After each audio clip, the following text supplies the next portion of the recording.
welcome to Sarah's Stamping Retreat. Today we're going to be creating a really quick, fun technique card using our embossing folders with our inks and gold cardstock. So it's going to be a quick make today. You need to use some embossing folders that you're not worried about staining. So I'm going to use this Masonry Wall Embossing Folder from Altenew, which I really love. I'm never too worried about getting my supplies stained as long as they still function afterwards, because for me I want to get the most out of my supplies. I want to try as many techniques as possible and I want to use them as much as possible. So I'm going to ink up my brayer with my archival ink, and I'm using archival ink because I want it to stick to the glossy nature of the gold cardstock, and your dye-based inks won't do that. So then I'm going to ink this up,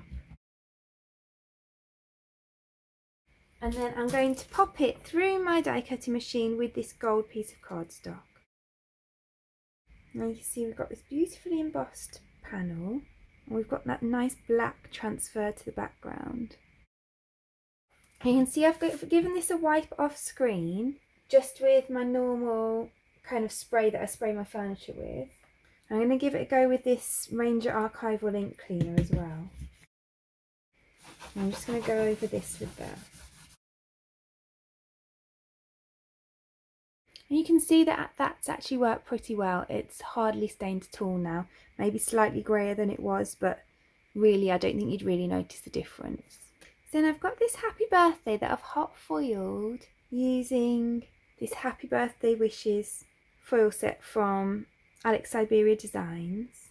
And then we're just going to put this really simply together because I just wanted the gold to shine through and it to be a nice simple card. I'm just going to put this under here to dry a second, just while I add some foam pads to the back of this. And then all I'm going to do is just to add that across there.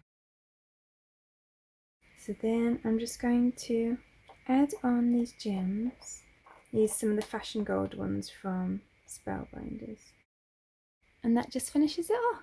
So I really hope that you enjoyed creating this really quick and simple card with me today and learning a technique to just add that little something to your embossed foil.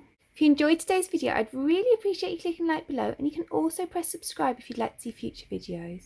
If you press the bell button and select all, then YouTube will also notify you when I've got a new video available. All of the products that I've used for today's card are listed in the description below, and there's also a link there to my blog where you can find a picture supply list if that helps you find what you're looking for. Thank you so much for joining me today. I hope to see you again soon.